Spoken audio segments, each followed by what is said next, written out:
Bueno, me han pedido hoy, buenas tardes, gracias por venir. Me han pedido hoy que hable con esto, la verdad que no me gusta, pero bueno, lo vamos a tratar de utilizar un poco al micrófono, ¿sí? La idea es que esta tarde podamos reflexionar un poco de lo que es esto que todavía en la Argentina lamentablemente no se ha modificado nada, que es el régimen penal juvenil. Es un régimen de la época de facto, ya mucha gente lo dice.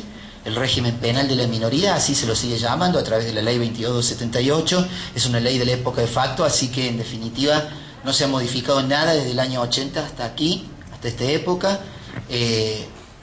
Lamentablemente, lastimosamente, la Argentina ha sido condenada en 4 oportunidades ya por la Corte Interamericana de Derechos Humanos. Desde el año 2003 al 2013, en el periodo exacto de 10 años, la Corte Interamericana de Derechos Humanos condenó a Argentina en 4 oportunidades. En el caso Bulacio, ¿sí? Por las denominadas racias policiales, que tanto lamentablemente hoy están volviendo, al menos desde mi opinión. Ya vamos a hablar por qué. Después vino, bueno, Furlan, Fornerón e hija, y Mendoza el año pasado por la aplicación de penas perpetuas a quien no se podría aplicar penas perpetuas, que son las personas menores de edad. Bueno, la idea es que nosotros nos adentremos a lo que pasa en nuestra provincia con la normativa, que también hagamos un análisis de la normativa internacional, que veamos realmente cómo se maneja el proceso en definitiva, que no es otro que esto de investigación fiscal o investigación lamentablemente jurisdiccional, porque quienes llevan la investigación hoy en la provincia de Catamarca son los jueces, pero ese es un sistema propiamente inquisidor, un sistema mixto viejo, un sistema, llámelo como quiera, ya no hay. A partir de la reforma del 94 no debiera haber jueces que investigan, pero bueno, hoy estamos en esto y esperamos una reforma procesal y una reforma de fondo también del régimen penal juvenil. El régimen penal juvenil es régimen penal, ¿sí? O sea, le decimos juvenil por una cuestión de maquillación, suelo decir por ahí yo, por una cuestión de ponerle un velo a algo que es régimen penal. Es cuando hablamos de régimen penal o hablamos de sistema penal, hablamos de toda la estructura del sistema penal. Y cuando hablamos de sistema penal, sin lugar a dudas, vamos a utilizar el derecho penal. Y cuando hablamos de derecho penal, como dicen algunos doctrinarios, vamos a hablar de nada más y nada menos que de pena, que de prisión. Y cuando hablamos de prisión, nunca perdamos, como dice Neil Christie, este famoso criminólogo, de que el castigo es castigo y de que el derecho y de que la prisión es dolor, ¿sí? Aunque esté legitimada, aunque las penas estén legitimadas, yo creo que soy un convencido de que las cárceles deben existir. Yo no soy un abolicionista, pero sí creo mucho en la teoría del minimalismo o reduccionismo penal, en donde hay que limitar el poder punitivo al máximo, porque si lo que queremos vivir es en sociedades más civilizadas y más cohesionadas, obviamente que hay que limitar el poder punitivo. Que exista un proceso penal no significa que no vaya a haber una consecuencia penal, o sea, va a haber una consecuencia penal que no necesariamente tiene por qué ser cárcel, sin embargo puede haber una consecuencia penal, ¿sí? Una sanción está prevista, así que bueno, podemos entrar ahí. Entonces, dicho esto, yo quiero que vean ustedes en esto que es aspectos trascendentales del régimen penal juvenil, al menos desde aquí, es cómo era la competencia originaria primero de los juzgados, ¿no? Menores. Ustedes podrán observar aquí, los que pueden, que el artículo 6 establecía que el juez de menores, en aquel momento de las personas menores de 18 años, estaba a cargo de la investigación y el juzgamiento. Como dice mi amigo Fabricio Gersani, o sea, tiraba el centro y cabeceaba, hacía el gol, hacía todo. Sin embargo, vamos a ver que el juez de menores en definitiva sigue teniendo, juez de menores, y la palabra menores entre comillas, porque ya no debieran ser tampoco menores, o sea, es una concepción propia del paradigma tutelar. Entonces, como ustedes verán, hacía eso, o sea, investigación y juzgamiento de los delitos imputados hasta 18 años, sea como autores o partícipes, ¿sí? Después esto cambió, esto se modificó, la ley 3908 es del año 83, o sea, recién volvía la democracia, ¿no? a esto que es la República Argentina, y aparece en el año 97, o sea, todo esto se hizo por el lapso de 14 años, si estoy sacando bien las cuentas, ¿sí? esta investigación y este juzgamiento, ¿no? Que ya estaba además el régimen penal de la minoría de la ley 22.278, que además establecía que cuando el juez no tenga un chico, o sea, son punibles, dice el artículo primero de la ley 22.278, lo vamos a ver, todas aquellas personas que tengan de 16 años a 18, cuyas penas excedan 2 años, ¿sí? Puede tener 16, 17, puede ser punible en cuanto a la edad, pero no punible en cuanto al delito, ¿se entiende? No supera la escala penal.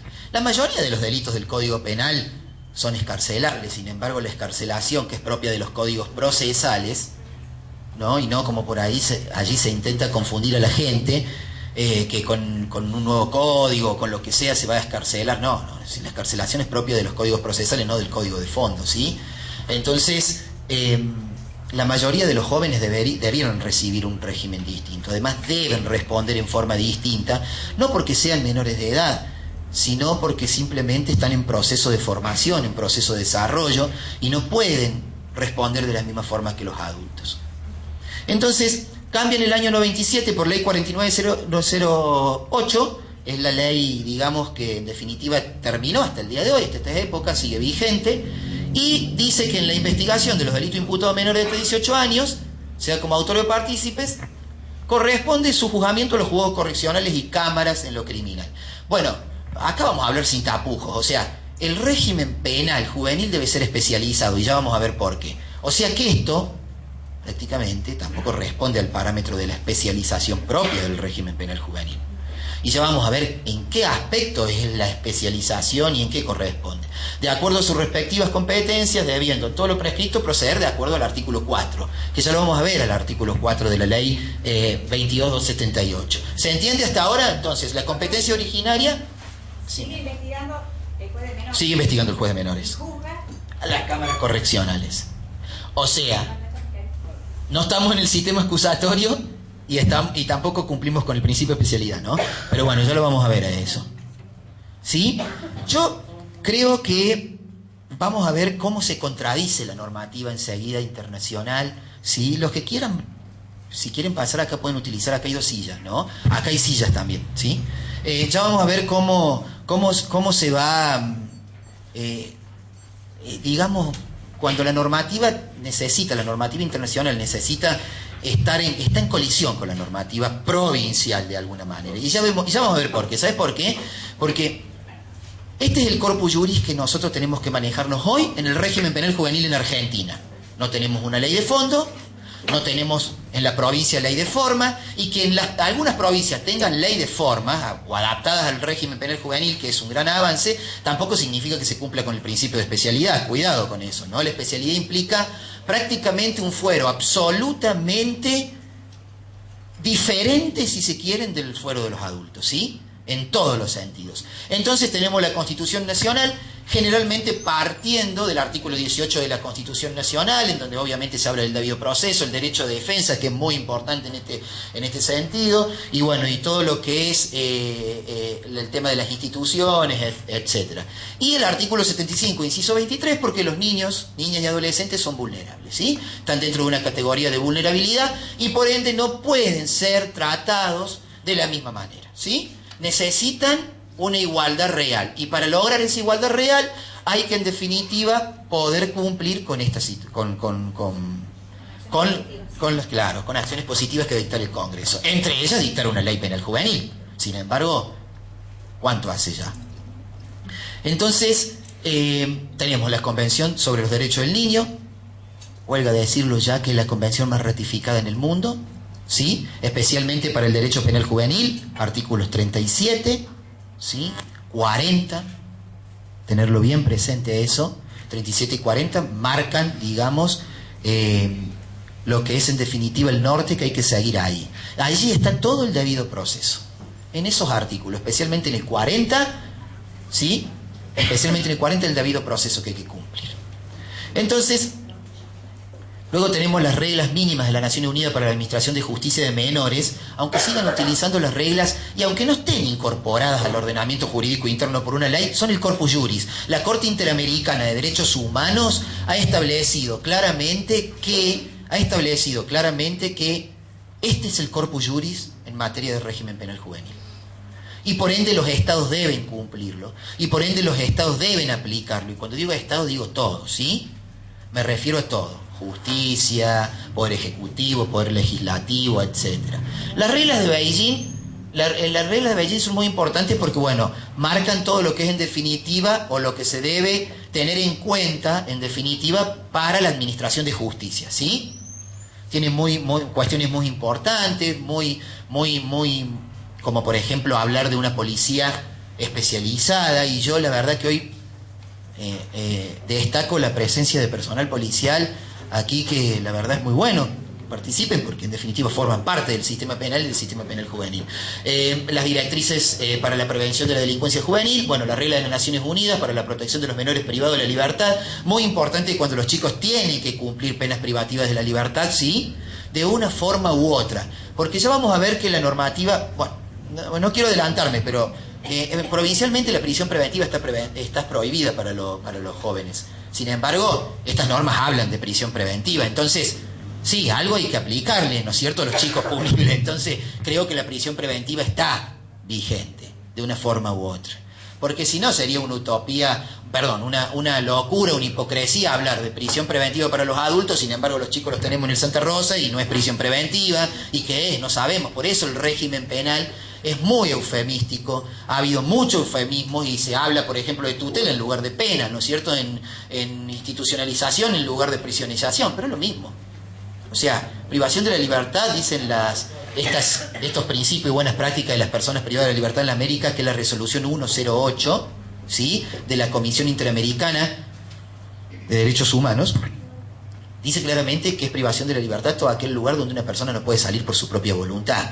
O sea, personas que tienen enfermedades de salud mental, también, o sea, tienen problemas de salud mental, también están, digamos, prácticamente en esa situación en algunas circunstancias. Entonces, tener en cuenta esto.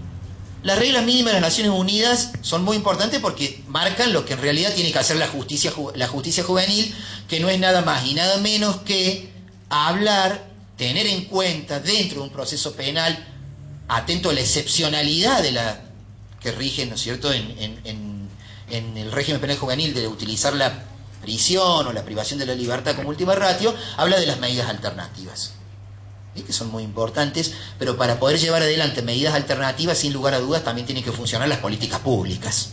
Si no tenemos políticas públicas, si no tenemos programas, no hay medidas alternativas. Ya vamos a ver cuáles. Y bueno, y el acceso a la justicia de las personas en condición de vulnerabilidad, que además está acordada por nuestro Poder Judicial, o sea que es de aplicación obligatoria, donde, bueno, habla de la niñez y todas estas cuestiones, que a su vez, recordemos que siempre en el tema de niñez puede haber vulnerabilidades superpuestas, porque puede haber una niña, vulnerabilidad por cuestión de género, ¿sí?, es niña, hay otra vulnerabilidad, puede estar privada de la libertad, otra vulnerabilidad más, etcétera, ¿sí? Entonces, hay muchas vulnerabilidades en algunas circunstancias. Entonces, tener en cuenta esto, que es el corpus juris, porque no podemos hablar de proceso penal de ninguna manera. Y tampoco podemos hablar de proceso penal, ni tampoco podemos hablar de régimen penal juvenil, si no tenemos en cuenta las observaciones y las interpretaciones que en definitiva van haciendo los organismos internacionales de cada una de estas normas, ¿no? Porque las normas son hermosas, son divinas, son bellas, pero las podemos aplicar. ¿Hay infraestructura para aplicarla? ¿Sí? Se puede. La Convención de los Derechos del Niño habla de un sistema ideal, habla del paradigma de la protección integral, pero ese paradigma presupuestariamente es muy difícil en algunos casos de llevarlo a cabo, muy complicado. Entonces hay que empezar de menos a más, ¿sí?, principalmente garantizando los derechos en la medida que podamos. En la observación general 13 del Comité de los Derechos Humanos habla muy importante del artículo 14, el artículo 14 de el Pacto de Derechos Internacionales Civiles y Políticos, Pacto Internacional de Derechos Civiles y Políticos, en donde habla de paridad de armas, ¿sí?, de garantizarle obviamente la defensa al joven principal. Yo creo que el de los derechos más sagrados que puede haber en todo organismo y sistema penal es el del derecho de defensa. Si no hay defensa, no hay posibilidad de nada, no hay posibilidad de proceso penal, no hay posibilidad de nada. Entonces creo que el juez, además, y esto lo charlo mucho con mi amigo Luis Guilla, que está parado allá apoyado y observando, así como, como que no alcanza a ver, que en definitiva los jueces tenemos que tener un poco también de cabecita de defensor. No sé si todos coincidirán o no, eso no significa que no vayamos a condenar, pero siempre tenemos que ponerle límite y coto al poder punitivo del Estado en alguna manera, ¿sí? Porque es muy fuerte. Entonces, se interpreta mucho este artículo 14, es importante tenerlo en cuenta, esta observación general. La observación general número 5, como va a tener un pantallazo en general, es, se interpretan algunos artículos de la Convención de los Derechos del Niño, que también son aplicables en materia del régimen penal juvenil. También tener en cuenta la observación general número 8, que es de los castigos corporales y violencia en los jóvenes, formas crueles, tratos degradantes, etc. Esta observación es muy importante porque en definitiva hay que tenerla muy en cuenta para poder aplicarla en los aspectos de lo que son, en definitiva, los contextos de encierro de los chicos, ¿no? Entonces, tenerla muy en cuenta esa situación. También tener en cuenta lo que es la observación general número 10, los derechos del niño en la justicia, ¿sí? Ahí se habla obviamente de todo esto del debido proceso, de tener en cuenta que los chicos tienen derecho a un intérprete, de que la defensa tiene derecho a tener un tiempo suficiente para poder preparar obviamente su defensa. O sea, tiene que tener tiempo, no lo puedo estar llamando al defensor yo hoy para que mañana esté y de ninguna manera podamos ejercer un derecho de defensa. No, no es posible. Entonces hay que darle el tiempo suficiente porque en definitiva de eso se trata. Y bueno, la observación general del derecho del niño, tener en cuenta que los chicos tienen que ser escuchados. No es posible llevar adelante un proceso sin chicos escuchados, y esto debo decirlo lamentablemente, y es una crítica a la Corte Suprema de Justicia de la Nación. Yo hace muy poco supe hacer una crítica a un fallo de la Corte Suprema, porque lamentablemente lo que es el convenio de la Haya, cuando son chicos que tienen que ser devueltos a sus países, no se los escucha. No se escucha al niño. O sea, no hay posibilidad. En un caso muy en particular, este que le estoy contando, es un chico que había sido traído por mucha violencia de España por su padre, y el chico había dicho y decía y sostenía que no quería volver a España. Y la Corte lo mandó a España. O sea, si yo no estoy dispuesto a escuchar la historia de vida de la persona que está dentro de un proceso penal, es complicado. Al menos. Y por eso yo creo que en parte cuando se fundamenta la sentencia, los jueces tienen muy en cuenta esto para ponerle un coto al poder punitivo del Estado. Es muy interesante eso. Y la observación general número 13, que es el derecho del niño a todas las formas de violencia. Porque un joven que llega, a ver, el ILANUD hace muy poco, el Instituto de Prevención del Delincuente, Tratamiento y Prevención del Delincuente, ha establecido que hay un parámetro de los cuales son los jóvenes que llegan, ¿no?, al sistema penal juvenil.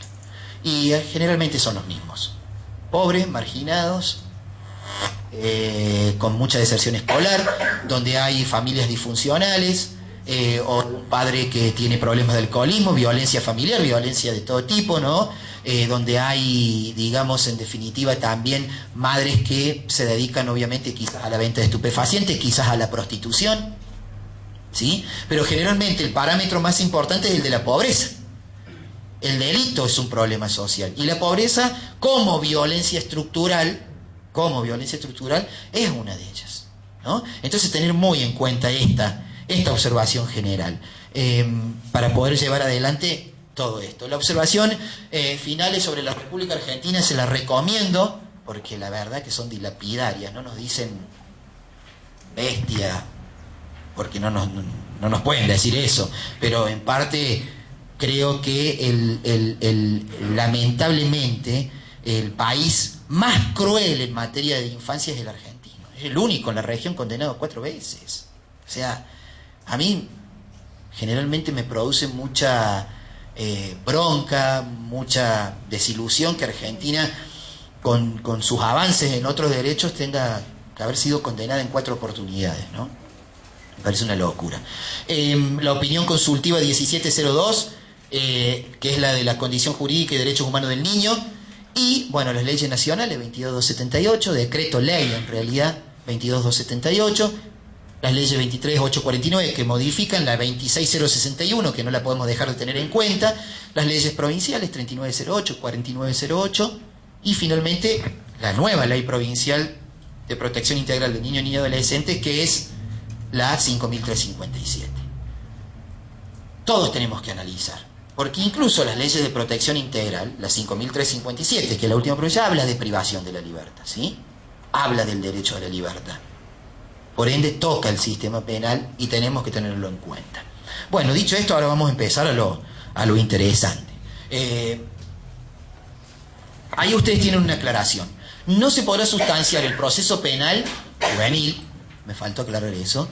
Acá hay sillas, acá hay unas, miren, los que quieran pasar. Jorge, vení. Dale, dale. Sí, mira, acá al lado de Luis.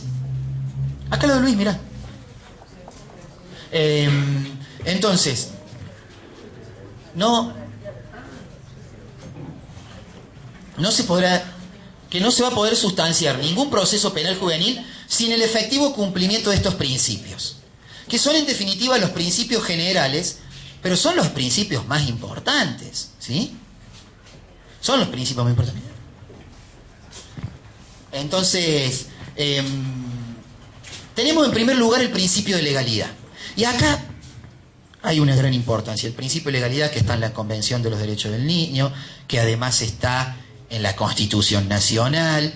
Todos saben, en definitivo, sabemos, y para los que no, bueno, el principio de legalidad establece que ninguna persona, ¿no es cierto?, podrá ser imputada por un delito que no esté establecido previamente en una ley típica, ¿no?, que esté regulado en un cuerpo legal. Entonces, miren qué ha pasado en materia penal juvenil con el principio de legalidad. Hay un artículo de las reglas de Beijing, de las directrices de Riad, que es el 56, que en definitiva dice que se deberá procurar que todo, algo así, que todo niño, niña y adolescente responda por figuras típicas establecidas claramente en los cuerpos normativos locales, procurando de que no se castigue a los niños por hechos, ¿no?, que para los adultos no serían comportamientos punibles. Y acá voy a hablar en definitiva el abandono material y moral. ¿Qué es? ¿Es una conducta punible? No. ¿A alguien se le ocurriría hoy salir e institucionalizar a un adulto por la cuestión de abandono, por vagancia, por deserción escolar? ¿Se le ocurriría a alguien? ¿Lo podríamos hacer con un adulto? ¿Y por qué con los chicos se lo ha hecho durante años? Porque eso pasó. Es tan fuerte el sistema tutelar que hasta el día de hoy llegan madres, llegan profesores, llegan maestros, el juzgado.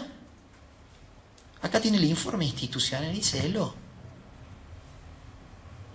Pero, ¿y con un adulto harías eso? No. ¿Y por qué lo tengo que hacer con el chico? ¿Vieron cómo se va en definitiva violando el principio de legalidad con respecto de los chicos? Durante años se ha hecho más extensivo, se ha hecho más amplio, se los ha castigado por estas circunstancias. Y bueno, con los adultos no. Entonces, el principio de legalidad es fundamental, porque además como derivado del principio de legalidad está el principio de máxima taxatividad, que en definitiva todas las normas penales, tienen que ser lo suficientemente claras y unívocas, ¿sí? Esto ha dicho la Corte Interamericana de Derechos Humanos en sucesivos fallos, como el caso de los niños encarcelados de Paraguay, ¿sí?, en la condición jurídica de niños también. Entonces, tener en cuenta esa circunstancia. El principio de excepcionalidad, cuando ustedes lo vean, no se refiere solamente el principio de excepcionalidad a que no se le podrá aplicar o se deberá utilizar al mínimo la encarcelación del chico. No, el principio de excepcionalidad también habla de que cuando no sea necesario que el chico entre al sistema penal, no lo mandemos al sistema penal.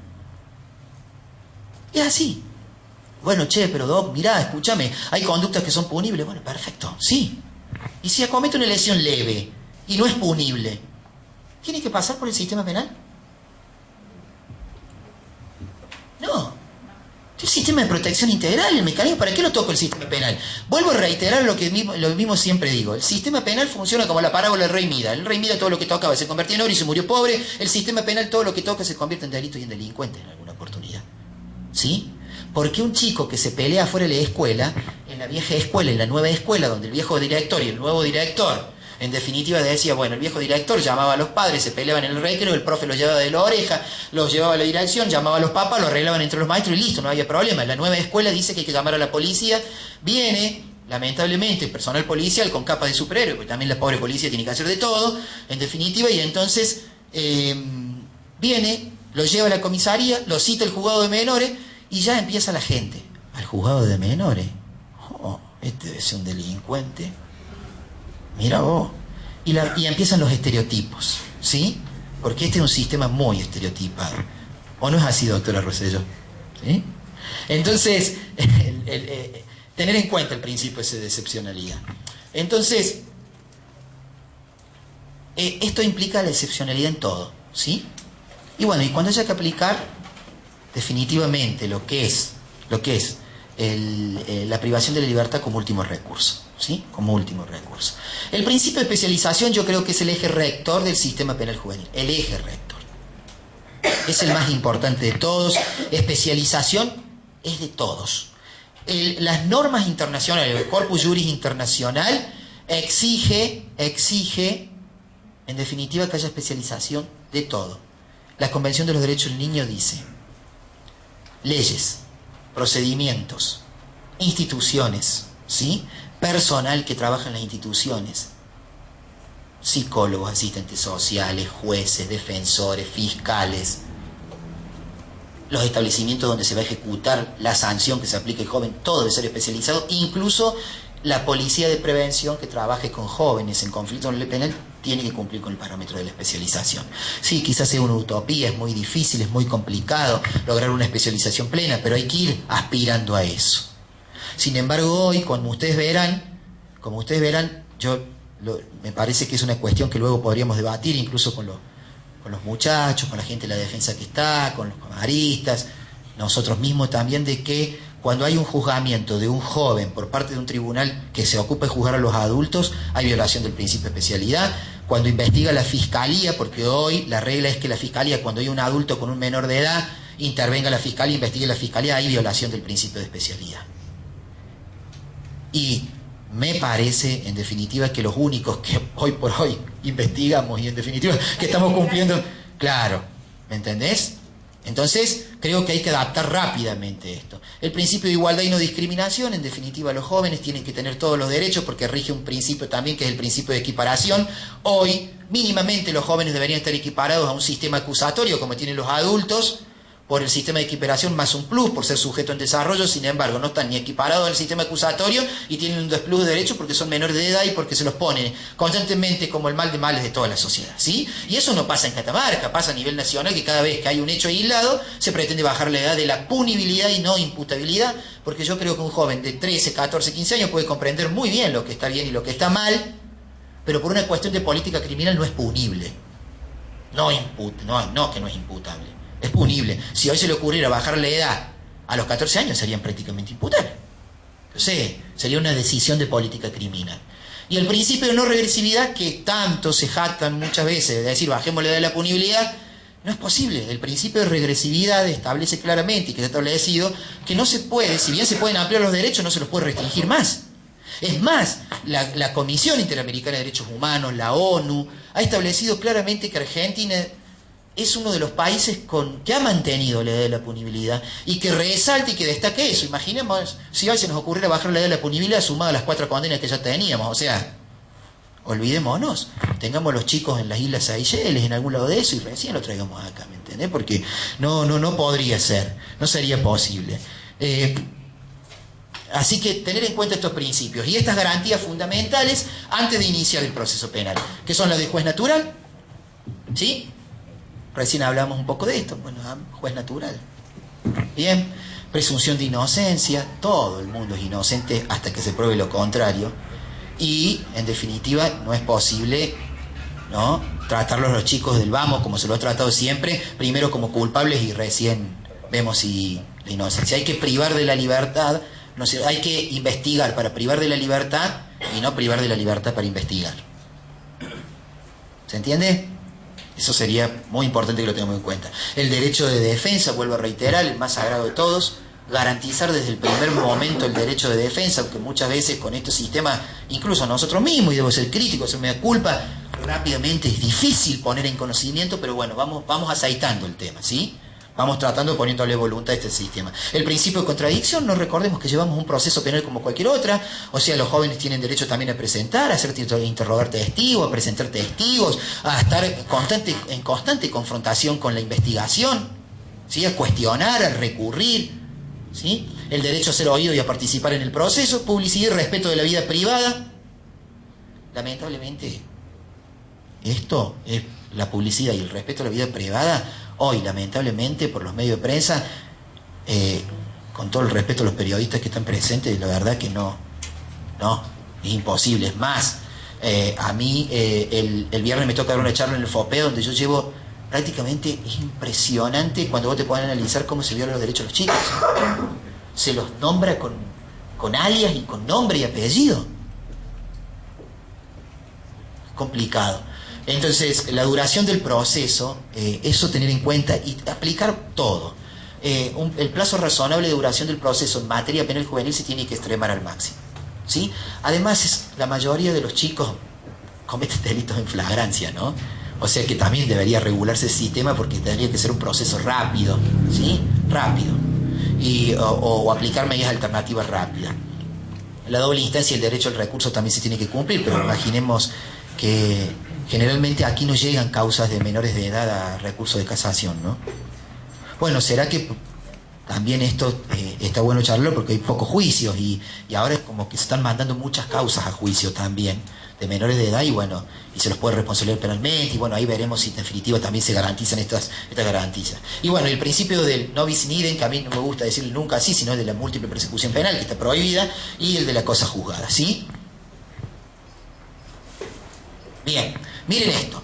La ley 4908 dice, hoy vigente esto: en los casos de que un mismo hecho participe un menor de 18 años y un mayor de edad, conocerá y resolverá el tribunal ordinario competente para instruir y juzgar con arreglo a la materia. Eso es violación del principio de especialidad. ¿Sí? Está bien, no tenemos un proceso penal tampoco regulado legalmente, entonces tenemos que adaptarnos y manejarnos y cumplir con los parámetros internacionales. Pero interviene el tribunal ordinario, y no debiera intervenir el tribunal ordinario, porque lo especializado es lo que tiene que siempre preservarse. Y el más débil en esta circunstancia, o el más vulnerable, son los niños, niñas y adolescentes. Entonces, ¿quién debería intervenir? Es un tribunal especializado. ¿Sí? Entonces, va a permanecer, cuando termine el tribunal, encima, el tribunal especial, cuando interviene el tribunal especializado, hay una cuestión que ocurre mucho en la práctica con los fiscales, que cuando no estamos en turno, los fiscales dicen que cuando detienen a un chico, en la práctica ocurre esto: detienen a un chico y ¿qué es lo que ocurre? Dice, bueno, detenemos al adulto y el chico déjalo a disposición del juez de menores, que lo libere el juez de menores. No, pará, si es una causa tuya. Y empezamos, ¿viste? O sea, si vos lo privaste de la libertad, largalo. ¿Por qué me tengo que hacer cargo yo? Y bueno, y estos vericuetos así en definitiva no debieran ser. En definitiva me parece que el principio de especialidad exige, y de hecho lo ha dicho la Corte Interamericana, y de hecho recomiendo el informe, ¿no es cierto?, de la justicia juvenil del año 2011 de la Comisión Interamericana de Derechos Humanos, donde habla de toda esta temática. Y donde claramente establece que este principio de especialidad, esto de que intervenga por el principio de especialidad, la justicia especializada, es fundamental. ¿Sí? Yo creo que habría que regular eso. Y si reguláramos eso, bueno, obviamente que cambiaría también el volumen de causas que tuviera la justicia de niños. Por ende, creo que debería haber fiscalía de la niñez, por ende tengo que tener que haber defensoría de la niñez, por ende creo que debería haber una jurisdicción, de un tribunal especializado para juzgar este tipo de hechos. ¿Sí? Entonces, cambiaría un poco la cuestión. De hecho, tendría que haber secretarías de medidas socioeducativas, que ya vamos a ver cuáles hay. Se puede llevar medidas socioeducativas, ¿sí? Ya no hablamos más de medidas tutelares. Nosotros en los tribunales con Fabricio Gersani lo que hemos hecho es dividir las secretarías que eran asistenciales. Hoy son secretarías de medidas socioeducativas, por pruebas obviamente piloto, por cuestiones prácticas, pero que controlan estas circunstancias y de hecho están bárbaras, funcionan muy bien, y podemos tener una cuestión fundamental, tener ahí viéndolo a este tema. Entonces, el juez que entiende la causa va a evitar en todo lo posible la presencia del menor, pero se cumple relativamente con esto. Y obviamente luego tiene que proceder al artículo 4 de la ley 2278, que fija las pautas para establecer una pena.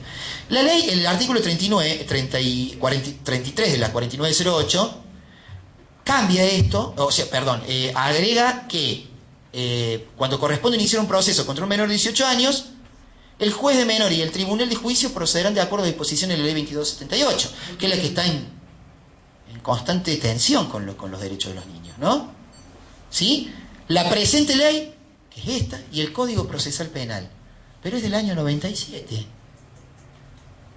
Yo interpreto que, bueno, cuando habla de Código Procesal Penal, si se ha modificado el sistema acusatorio, también es este Código Procesal Penal. ¿Sí? Este es el código que hay que aplicar. Entonces, darle mínimamente las garantías que establece claramente el Código Procesal Penal. 24 horas de detención, máximo 48, control de detención, audiencia de control de detención, 10 días para prisión preventiva, y si no hay prisión preventiva, chao.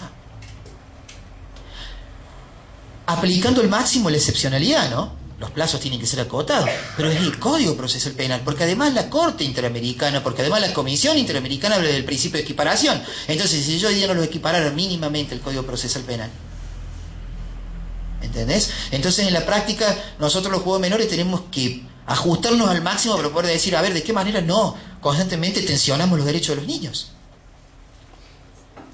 ¿Se entiende? Entonces, estas son normas que están en pleno funcionamiento hasta ahora. Entonces, ahí sí, me parece que para llevar la investigación penal, mínimamente tenemos que partir del artículo 300 y siguiente del Código Procesal Penal por el principio de equiparación, que es lo que venimos diciendo, ¿sí? Aplicar al máximo eso, en materia de niñez. Bueno, el procedimiento se inicia de oficio, generalmente nosotros también tenemos en la justicia juvenil, tenemos mucho contacto con el sistema de prevención. Nos suelen llamar las comisarías y recién van las causas a juicio, a la unidad judicial. Entonces, bueno, trabajar bastante ahí y también trabajar bastante desde el punto de vista de la defensa ahí, que ya vamos a ver en qué segmento, porque obviamente en el segmento judicial es una forma, el segmento policial es otro, etcétera. Entonces, o por denuncia, así se inicia esto. Obviamente que generalmente lo que se garantiza es que el juez de menores llame al joven por simple citación, ¿sí?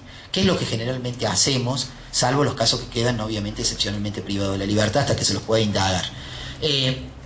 Después nos detengamos en los subrayados. Yo los subrayados los remarco mucho porque esto también está en constante tensión en nuestra provincia, que en los casos que corresponde a la detención, este será inmediatamente alojado, el joven adolescente, en un establecimiento especial para menores de edad, ¿sí? Bueno, ya vamos a ver que en definitiva se exigen establecimientos especiales y cuáles son los establecimientos especiales que no tenemos, ¿sí? Que se nos tenemos lo que tenemos y que, bueno, se trabaja para poder especializarlo al máximo, pero no tenemos. Entonces, acá cuando habla del capítulo 2 del Código Procesal Penal, el viejo Código Procesal Penal, pero que, bueno, se aplica a la indagatoria de ahora, cuando lo vayamos a indagar al joven se interrogará, obviamente, personalmente, dirigiendo el interrogatorio además de las circunstancias relativas al hecho imputado, bueno, hasta ahí vamos, el conocimiento de su capacidad. La verdad, el grado de educación, bueno, afectividad, hábitos y demás circunstancias de orden psíquico y ambientales. Perdón, acá hay muchos penalistas. ¿A qué se refiere eso? Afectividad, o sea, si bien yo lo puedo tener en cuenta todo esto, pero ¿no sería quizás más importante tenerlo en cuenta en el momento de aplicar una sanción? Que yo acá lo tengo que indagar al joven por un hecho típico, antijurídico, culpable, y que además sea punible, sin lugar a dudas. Entonces, ¿para qué necesito preguntarle todo esto al pibe? Esto es una ley vigente, ¿no? ¿Por qué? Porque esto habilita a que lo privemos de la libertad, porque la 22.278 en el artículo primero dice que si el chico no fuera punible, el juez también podrá disponer de él, provisionalmente, por auto fundado. ¿Y por qué? Si no es punible.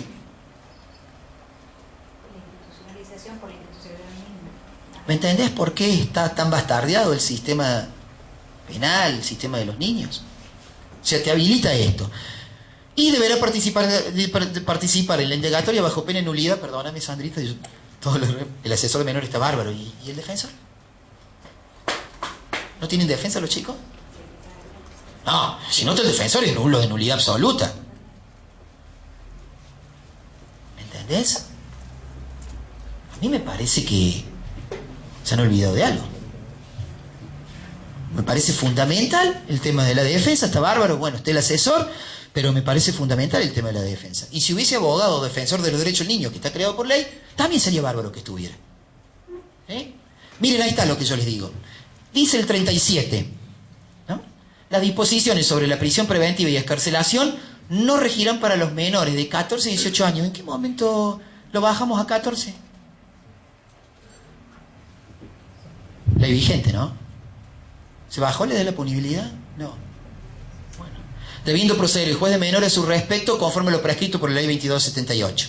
Bueno, loco, si no entra por punibilidad, dispone definitivamente por él porque hay abandono material, está en riesgo, abandono moral. Yo hasta ahora no sé qué es el abandono moral. Quiero que no lo quiero el chico. Por eso lo institucionalizo. Porque no tiene guita el abandono material. Por eso lo institucionalizo. Está en riesgo, pero hay muchos en riesgo. La pobreza es estar en riesgo. No sé. La cuestión es que dice eso. Pero sin embargo, yo, ahora sí, entro a discutir de que en definitiva el corpus juris, que hemos hablado anteriormente, y de hecho son normas internacionales, y de hecho que son posteriores, etcétera, hablan de prisión preventiva. Y yo creo que tenemos que empezar a hablar las cosas por su nombre. Sí es posible aplicar la prisión preventiva, pero le digamos prisión preventiva, porque es prisión preventiva, no es más que eso. Está bien, no la podemos aplicar en el plazo, quizás sería bueno revisarlo periódicamente, cada 2 meses, cada 3 meses, dependiendo de la circunstancia, pero es prisión preventiva. Y tenemos que decirles que es prisión preventiva. ¿Por qué eso?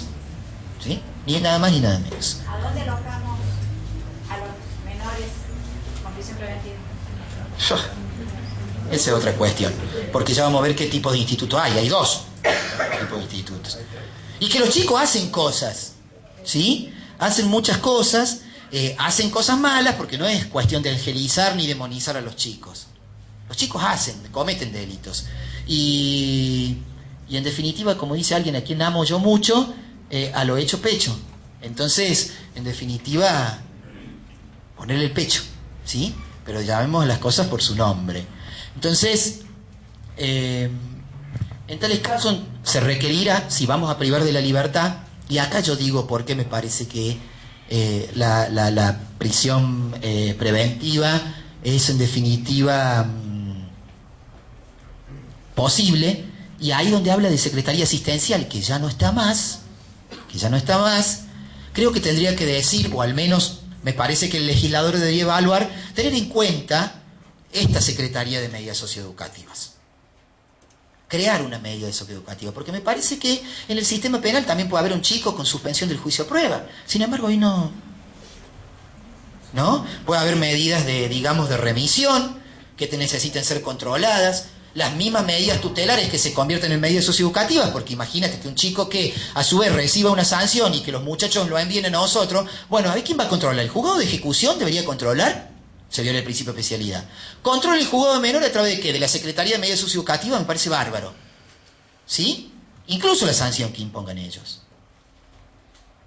Me parece que debería haber una Secretaría de Medidas Socioeducativas, al menos hoy, al menos de última la Corte crearla por acordada.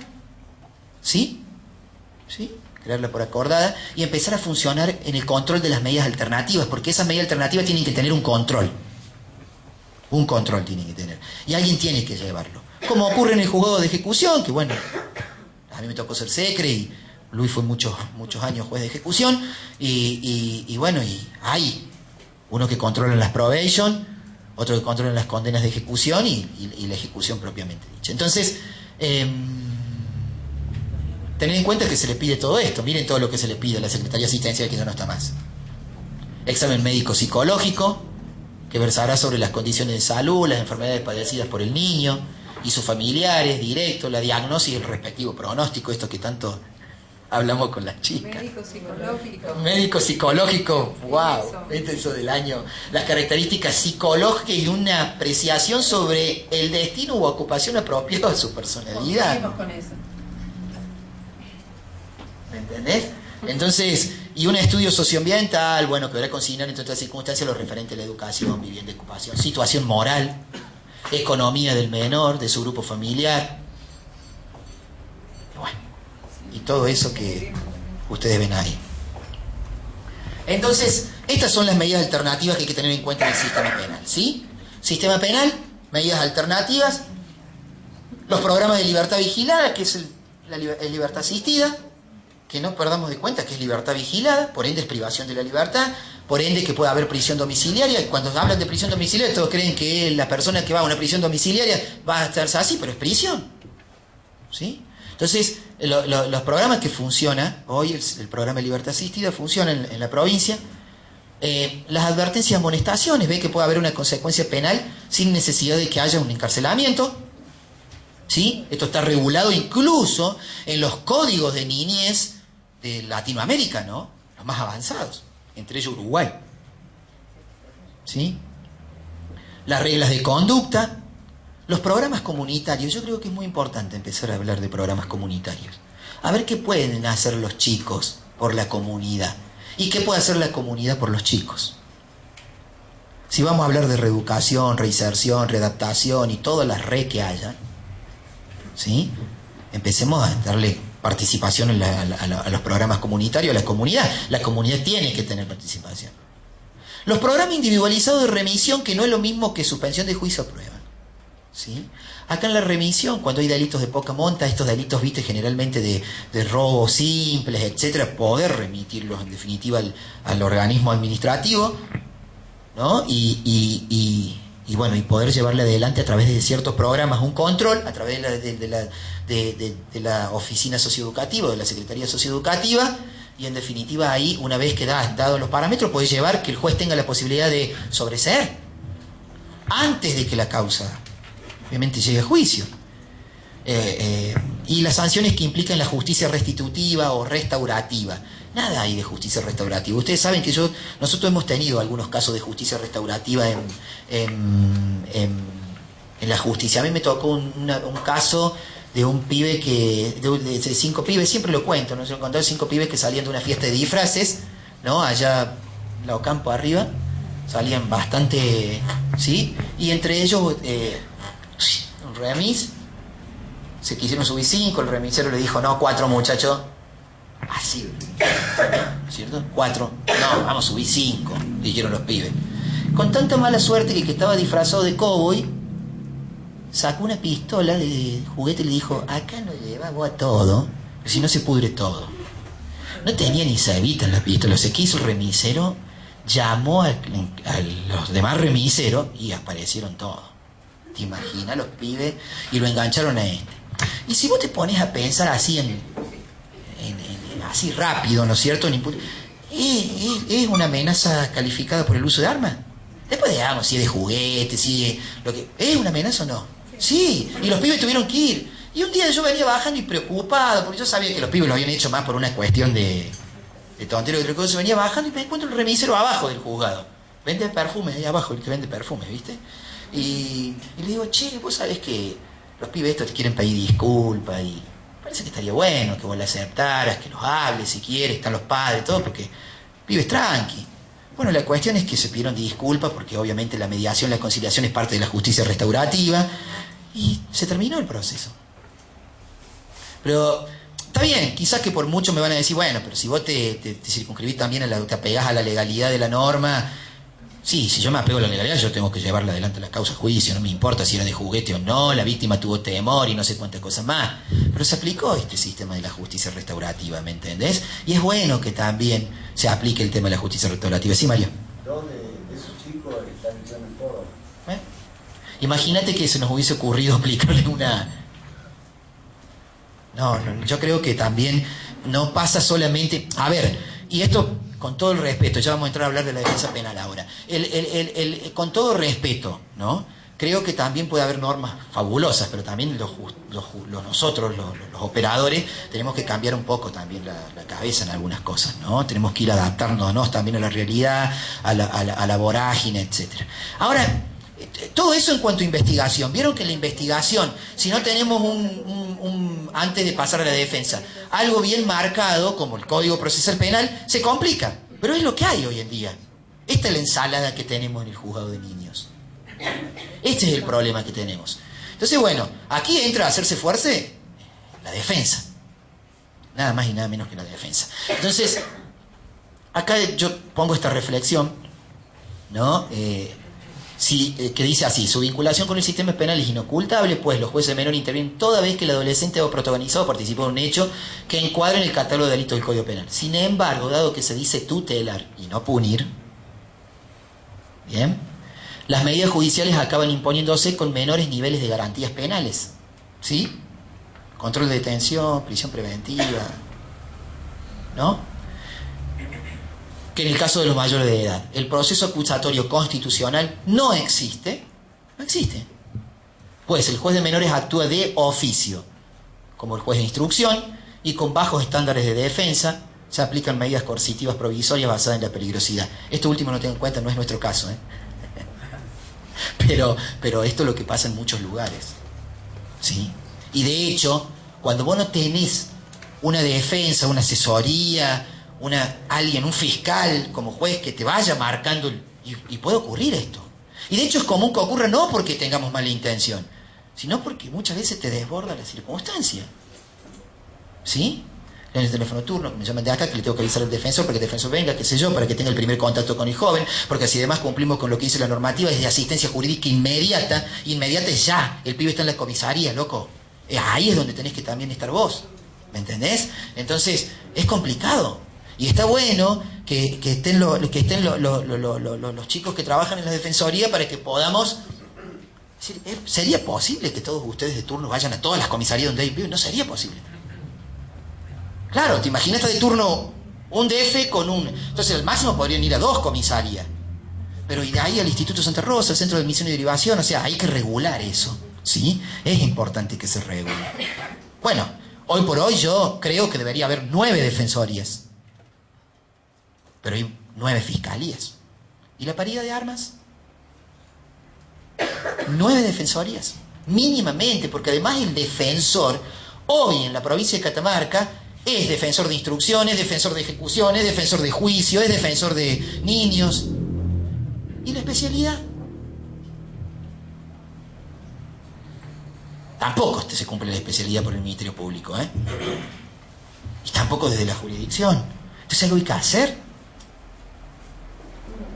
Es fundamental hacer algo. Pero bueno, en el segmento policial, fíjense en ustedes qué es lo que pasa acá. Cuando los muchachos intervienen allá con prevención, que sería